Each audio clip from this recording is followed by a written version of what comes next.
Congress party మొదటి జాబితా నిన్న విడుదలైంది. దాంట్లో బోధన్ నుంచి సోలిసిని గారు పోటీ చేసేందుకు పార్టీ అధిష్టానం అవకాశం కల్పించింది. దాంతో వారు కొంత మాట్లాడడానికి రెడీ ఉన్నారు. పార్టీలో చేరికలు కూడా జోరుగా సాగుతున్నాయి.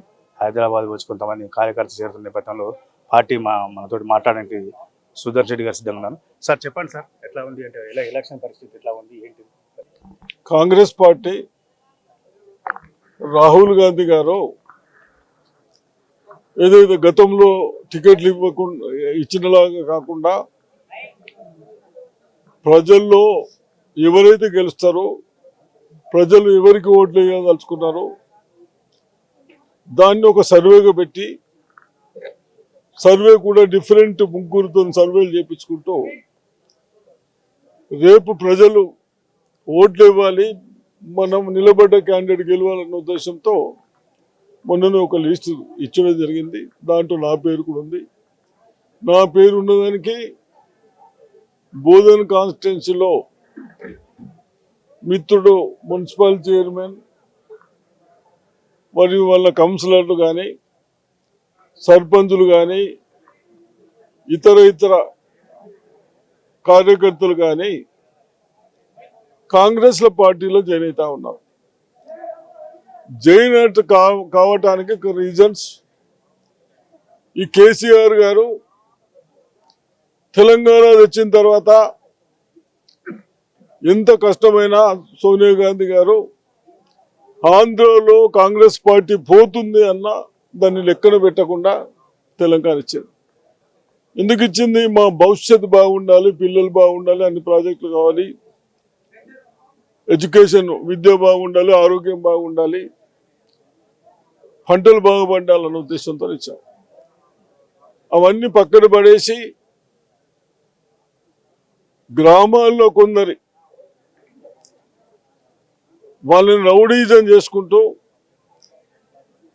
ప్రజల మీద రెచ్చగొట్టుకుంటూ, తర్వాత ఎమ్మెల్యేలు, తర్వాత ముఖ్యమంత్రి గారు ఎక్కడ ఏమి డెవలప్ లేకుండా కనీసం ఒక లేఅవుట్ చేసుకుంటే వాళ్ళ దగ్గర డబ్బులు, ఎవడన్నా శాండ్ కొట్టుకుంటే వాడిని కొట్టనీయకుండా పర్మిషన్లు వచ్చిన డబ్బులు అడుగుడు, ఈ విధంగా హరాస్మెంట్ అవుతా ఉన్నాయి. ఏదైనా భూమి సాల్వలు ఉంటే చిన్న లిటిగేషన్ ప్రాబ్లం చేయాలన్నా దానికి అధికారులు వేరే, నాయకులు వేరే డబ్బులు సంపాదిస్తూ ఉన్నారు. ఇవన్నీ ఉద్యోగాలు. ఎందరో ఇప్పుడు ఎస్టీ పిల్లలు ఉన్నారు, ఎస్సీ పిల్లలు ఉన్నారు, బీసీ పిల్లలు ఉన్నారు, పోస్ట్ గ్రాడ్యుయేషన్ చేసిన పిల్లలు ఉన్నారు. మనం ఎందుకు చదివించినాము? మన వ్యవసాయము చాలని వ్యవసాయము. ఒక కుటుంబానికి నాకు 10 ఎకరాలు ఉంటే, నా పిల్లలు 2 ఉంటే 5 ఎకరాలు వస్తుంది, వాళ్ళకు ఉంటే మళ్ళీ 2 ఎకరాలు వస్తుంది. దాని మీద మేము జీవించజాలరు. చదువు ఉండాలి, ఎడ్యుకేషన్ అండ్ వ్యవసాయం 2 ఉంటే ఆ ఫ్యామిలీ నడుస్తాయి అన్న ఉద్దేశంతో మనం ఎడ్యుకేషన్ ప్రియారిటీ ఇచ్చి చదివిస్తూ ఉన్నాం. చదివించినాక మనకు జాబ్స్ రావాలి. ఈసారి వచ్చినాక ముఖ్యమంత్రి గారు ఏమో చెప్తాడు ఒకటి, చేస్తాడు ఒకటి. ఎక్కడైనా ఎగ్జామ్ పెట్టిస్తాడు, దాంట్లో ఏదన్నా ఒక తప్పు పెట్టిస్తాడు, మళ్ళా కోర్టుకు పోయి మన పిల్లలన్నీ ఇప్పటికీ 3-4 టైమ్స్ ఎగ్జామ్లు పెట్టడు, ఏదో చేసుడు, వాళ్ళు కోర్టుకు కూడా ఎవడన్నా రాంటే కథ మళ్ళీ నెక్స్ట్ అనుడు. ఈ విధంగా సతాయిస్తే ముఖ్యమంత్రులు అనే వాళ్ళు ఏదైంది. అదేవిధంగా రిటైర్డ్ అయిన ఉద్యోగులకు కూడా 58-60 years రిటైర్డ్ అయిన వాళ్ళకు కూడా ఈ యువకుల మీద ప్రేమ కాదు ఆయనకు ఉన్నది. ఆయనకు రిటైర్మెంట్ పెన్షన్ బెనిఫిట్స్ ఇవ్వవలసి వస్తుందని ఆయన హోదా మీదకి కొందరికి 30 లక్షలు, కొందరికి 40 లక్షలు, కొందరు 50 లక్షలు ఇవ్వాల్సి వస్తుంది. ఆ డబ్బులు కూడా ఎందుకు ఇవ్వాలి? వీళ్ళకు ఉద్యోగాలు రావాలంటే ఆయన రిటైర్మెంట్ కావాలి. ఆయన రిటైర్మెంట్ ఇవ్వాలంటే ఈయన జేబులోకి వెళ్ళి పైసలు ఇచ్చినట్టు చేస్తూ ఉన్నాడు.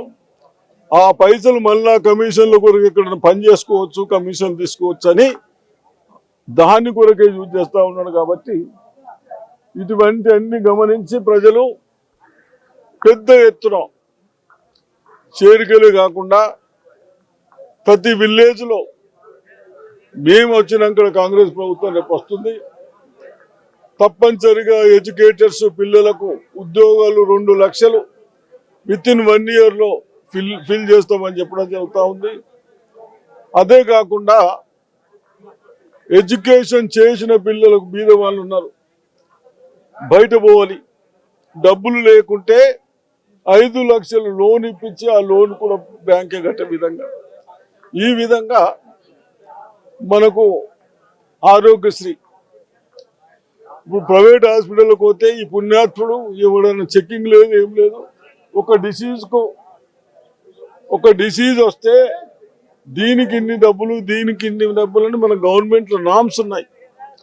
ఆ నామ్స్ అన్ని పక్కన పడేసి నీ దగ్గర ఇన్సూరెన్స్ ఉంటే మొత్తం బుక్ చేసేస్తా ఉన్నారు. ఈ విధంగా వ్యవస్థలన్నీ చెడిపోయినాయి. కాబట్టి ప్రజలు ఇక మాకు ఏమి సోర్స్ లేదు, ఇటువంటి పార్టీలను ఓడగొట్టి తప్పనిసరిగా కాంగ్రెస్ తేవాలన్న ఉద్దేశంతో రాహుల్ గాంధీ గారు కూడా ఏం లేదు మతాలను రెచ్చగొడతా ఉన్నారు. మతాలను రెచ్చగొట్టి ఇది లాస్ట్గా చెడగొట్టినంత చెడగొట్టి 10 సంవత్సరాలు, ఇక లాస్ట్ ఏంది మతాలను రెచ్చగొట్టి రాజకీయాలు చేస్తూ ఉన్నారు. కాబట్టి దాన్ని కూడా పక్కన పెట్టేందుకు రాహుల్ గాంధీ గారు గత సంవత్సరమే పాదయాత్ర చేపట్టడం జరిగింది.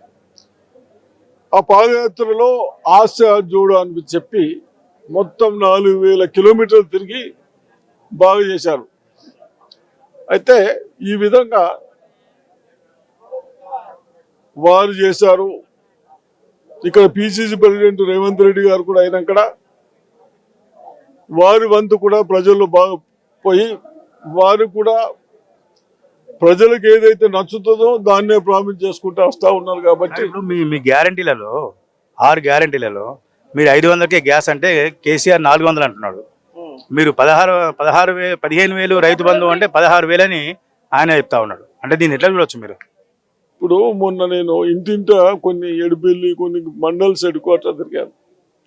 ఆడవాళ్ళు ఉన్నారు, వాళ్ళకి అడిగాను స్త్రీలకు, ఏమమ్మా మేము ఇప్పుడు 400 ఉన్నదని మోడీ కేసీఆర్ కలిసి 1200 చేశారు, దాన్ని ఇప్పుడు మనం 500కి ఇస్తామంటున్నాం.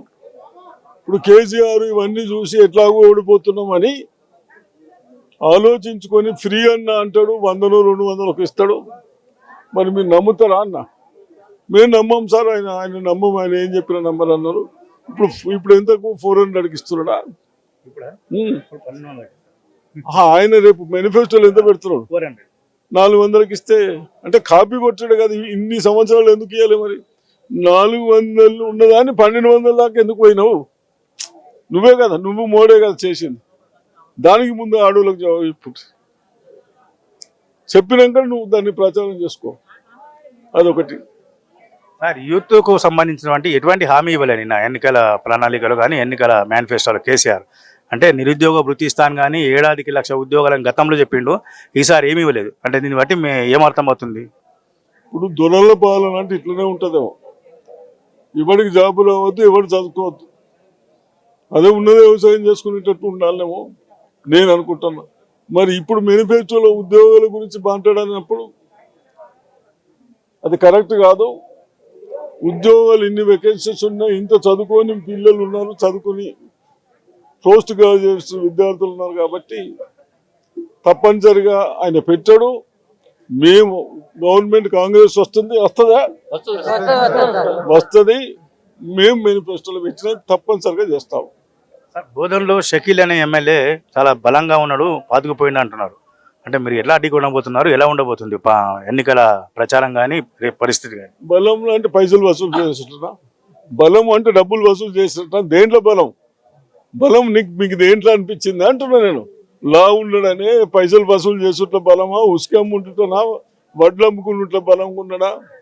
అన్ని బలం ఉన్నాడు, అన్ని తిన్నాడు. అవన్నీ ఇప్పుడు కక్కిపిస్తారు వీళ్ళు. వాళ్ళు ఓటేస్తారు, మేము ఓటేసినాక అవన్నీ తిన్నాయన్నీ కక్కిపిస్తాం. అంతేనా? ఆయాసం అయితే కక్కిపిస్తారు చూడు, వాళ్ళు తిన్నాడు కదా, అరుగుతలేదు కదా, ఇప్పుడు కక్కిపిస్తాం. వీళ్ళు ఓట్లు వేస్తారా? వాళ్ళు ఓట్లు వేస్తారు. కాంగ్రెస్ పార్టీ గవర్నమెంట్ వస్తుంది. ఈసుంటోళ్ళు, షకీల్ అసుంటోళ్ళు ఇంకా చాలా మంది ఉన్నారు. వాళ్ళందరూ భర్తం పడతాము, తప్పనిసరిగా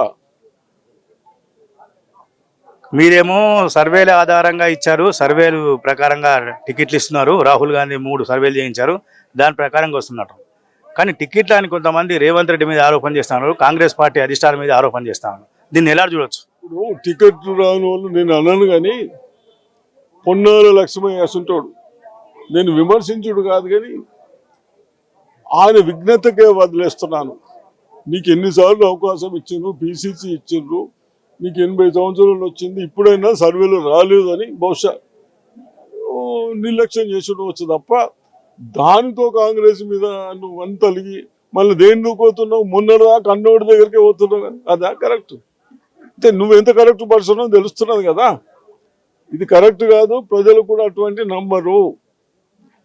నువ్వు పార్టీకి రీజన్ చేసి పక్కన కుట్టి కూర్చొని నేను రెస్ట్ తీసుకుంటే నాతో కాదనేది. నువ్వెటు దాంట్లోకి పోతున్నావు? ఎటువంటి పార్టీలోకి పోతున్నావు నువ్వు? అది ఆయన చూస్తే ఆయన మార్క్స్ చూస్తూ ఉంటే అన్నీ ఏర్పడతా ఉంటుంది. అంటే రాయి లాంటి వాళ్ళం కాదు, రత్నాలు లాంటివన్నీ ఎందుకోమని నిన్న కేసీఆర్ ఒక ప్రకటన చేశారు. అంటే రాళ్ళు ఎవరు, రత్నాలు ఎవరు అనుకుంటున్నారు? ఇప్పుడు కేసీఆర్ ఏంది మీరు చెప్పాలయా? మరి కేసీఆర్ రాయా రత్నమా? రాయి కాదు, రత్నం కాదు.